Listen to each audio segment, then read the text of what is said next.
What's going on, guys? Alex here with 814 EDC, and today I'm ready to do my full review, which is long overdue, I must say, of my Spyderco Paramilitary 2 Wharncliffe.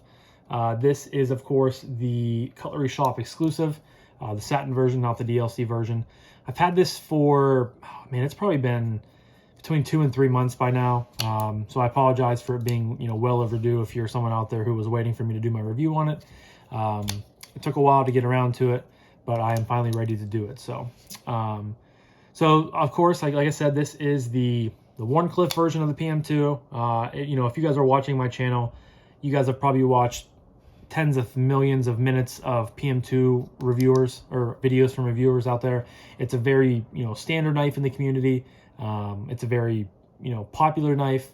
And it's kind of up there with like the M40 or the 940 from Benchmade, and like the Buck 110, stuff like that. Kind of knives that you just put in like the echelon of just like foundational pieces. At least to me, that was kind of like one of the first knives that I kind of got like interested in, and I kind of put up there pretty quickly once I got into the community, and once I started understanding knives a little bit better.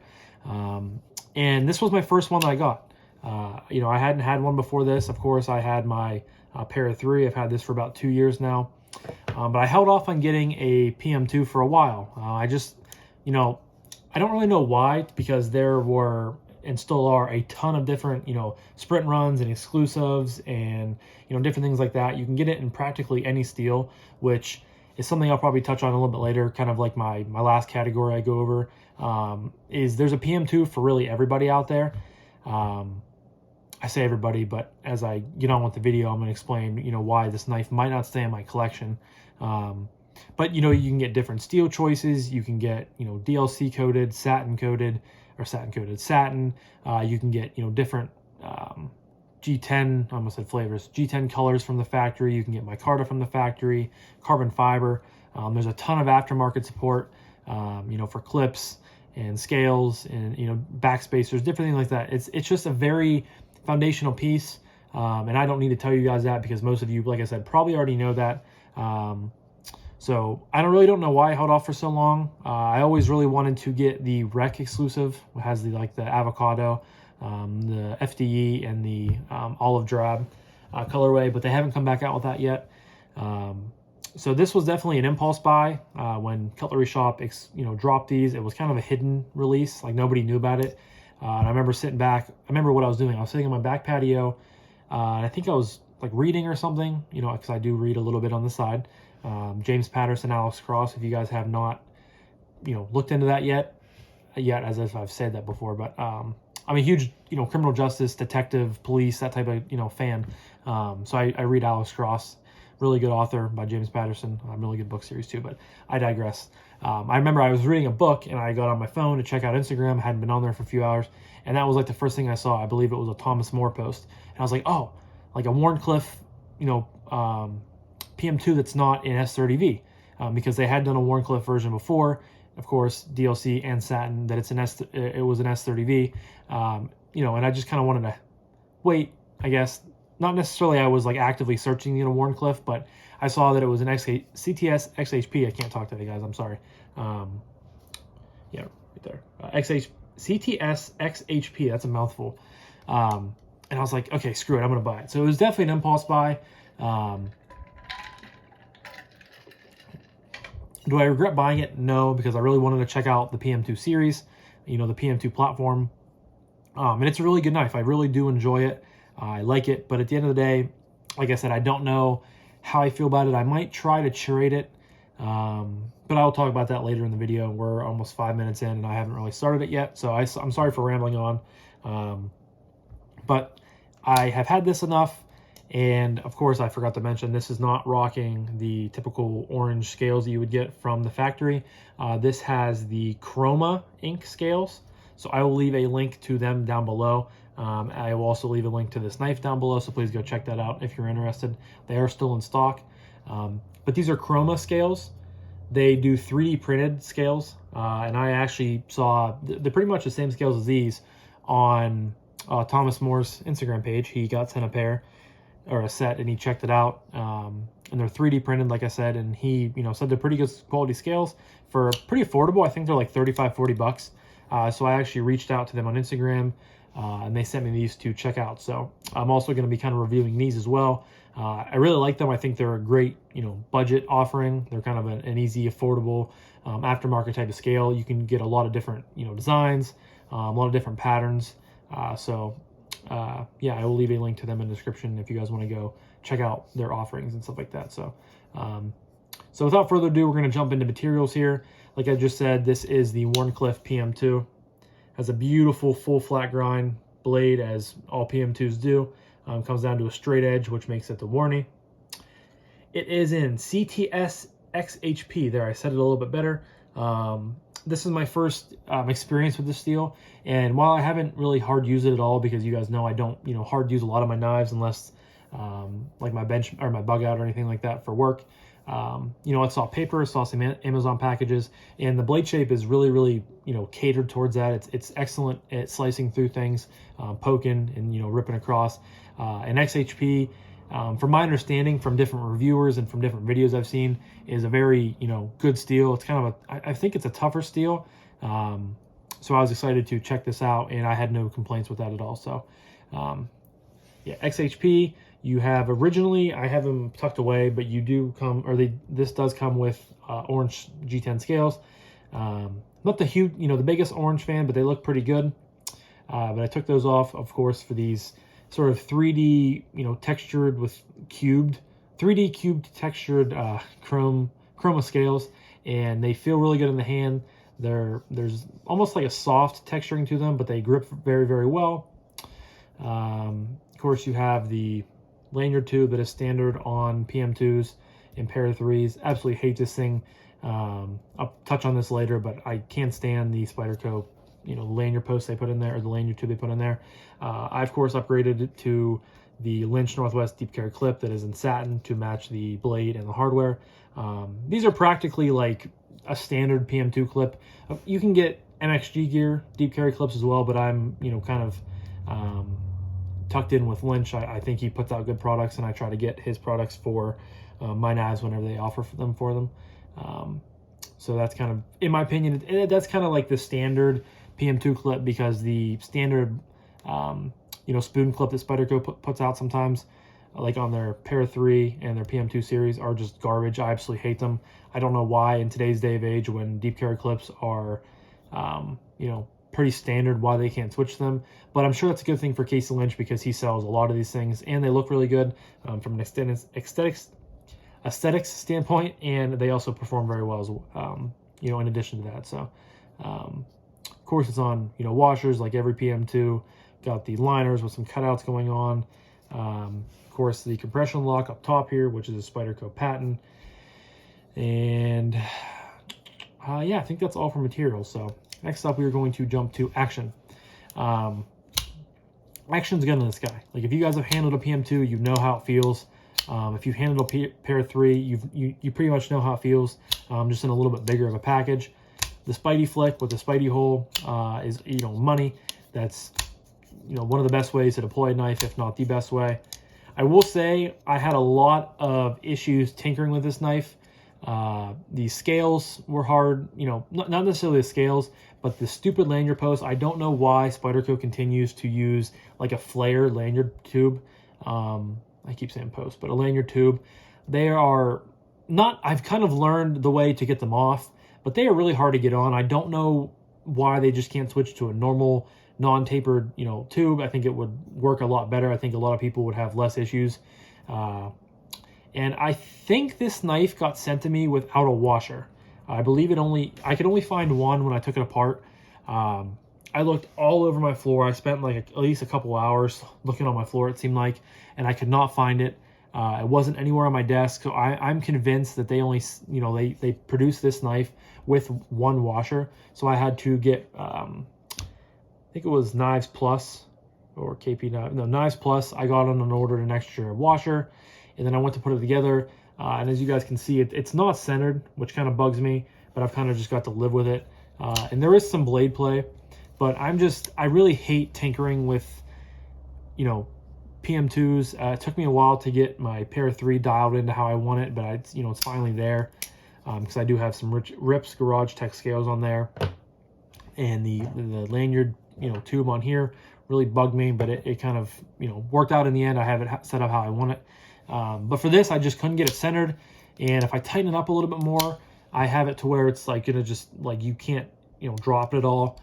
It's not really necessarily fun to fidget with, but I figured I could live with a little bit of blade play. So I will say that, like, it's not in perfect condition, but it's not perfect by any means. You have the blade play, you have off-centered, so you got to take that with a grain of salt. But the compression lock is a lot of fun to play with, a lot of fun to fidget with, and it's a great lock in general. You can just flip it open.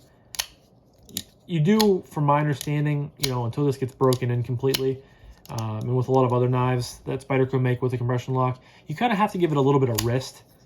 You kind of like pull it back. You kind of pull it back like this, and then you push it, and then it drops. As you can see, I mean, it will drop when you just kind of let gravity do its thing. But my Para 3 is so, worn in and so, used.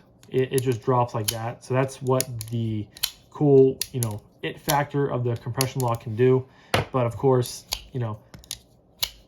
this isn't necessarily broken in yet. You probably could, polish the washers, but, I haven't done that, nor have I ever done that before. So that's something I maybe want to learn on.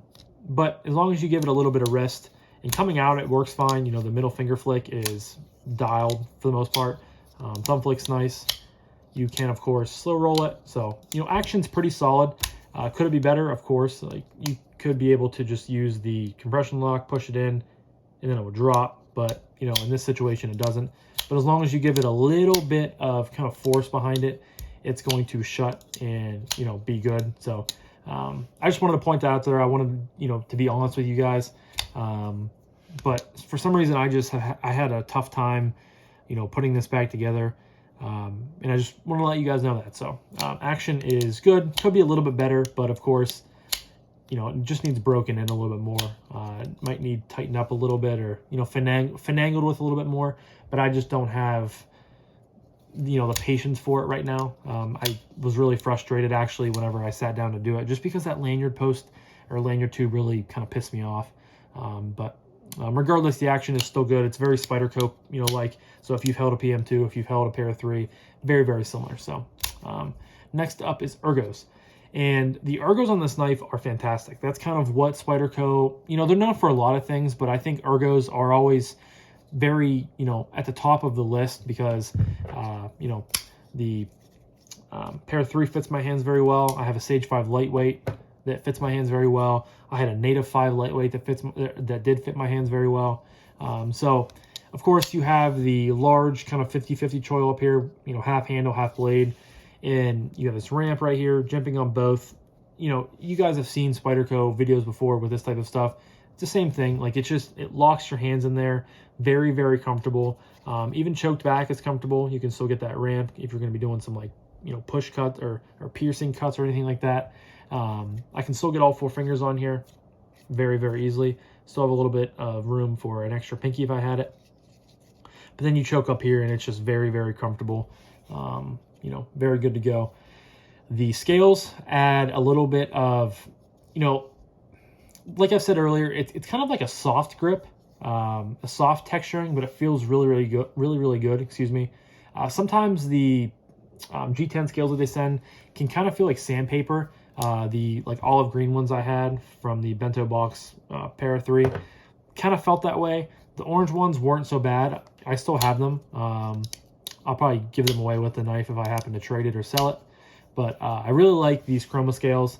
They add a little bit of thickness. I don't know if kind of, it's swollen a little bit here. I don't know if that's something that I did or if that's how they're meant to be. But they feel really good in the hand. They kind of just conform to it, and they really lock you in there. So I'm really happy with how, these scales performed. Again, I think his name might be Russell, but I apologize if, for not remembering it. But these will be linked down below, so please go check them out. They have this pattern. They have like a Lego brick pattern, which is really, really cool. They have, basically anything you want. I think you can get Para 3, PM2s. I think they're doing lander scales now. I think you can get Elementum scales. So they're slowly starting to branch out. And like I said, they're very, very affordable. These are like 35, 40 bucks. So, very, very affordable, fully customizable scales. So I think these add a great texturing to it. I think they add a great sort of balance to the knife. And from a look standpoint, they look good. From a work standpoint, they look good. They feel good, and they function very well. So Ergos are awesome. And the pocket clip is back far enough to where, you can't really feel it, because Lynch clips do come up and over. They do have a little bit of a platform right here. But when you're choked up, you're barely on it at all. So that's no issue. Choked back, you can feel it a little bit more, but still, you can feel it. But as long as you're not like, just gripping the life out of this thing, it's going to be okay. There's Siri. So yeah, Ergos are fantastic. Next up is carry. Now, without the Lynch carry, or the Lynch Northwest deep carry clip, with the spoon clip, it wouldn't carry very, very well. You have probably this much knife sticking up out of your pocket, which I think is dumb. Again, I don't know why Spyderco can't come up with a, in-house design for their, a deeper carry clip for these knives. But as long as I buy these type of knives, I'm always going to buy a Lynch Northwest, clip for it. I think they go hand in hand. Like, I think when you buy a PM2 or a Para 3, you basically get on right after you're purchasing of that knife to buy a Lynch clip. That's just kind of how it goes, in my opinion. I think a lot of people do that. And they're good clips. They function very, very well. As you guys can see, this one, it goes pretty much to the butt of the knife, and it pretty much disappears. You might have a little bit sticking up out of the top, but overall, rides super deep. You have no flipper tab or anything like that over here to catch your hands on. These 3D printed scales, have no sharp edges or anything like that. For being I think it's like pretty much a 3.5 inch knife, it's pretty lightweight, and these scales make that a little bit lighter weight. They're not as, not like G10 is thick or, heavy at all, but it makes them feel a little bit better, a little bit lighter weight, easy in and out of your pocket, no complaints at all. Of course, it's, kind of a larger knife. Definitely when I'm, bigger for what I'm compared to, that's a side to side comparison of the, trying to get it better, of both knives. You can see how much more sticks out of there, but overall carry is pretty good. I really don't have any complaints with that. So lastly is my final category of price point and what I recommend this knife.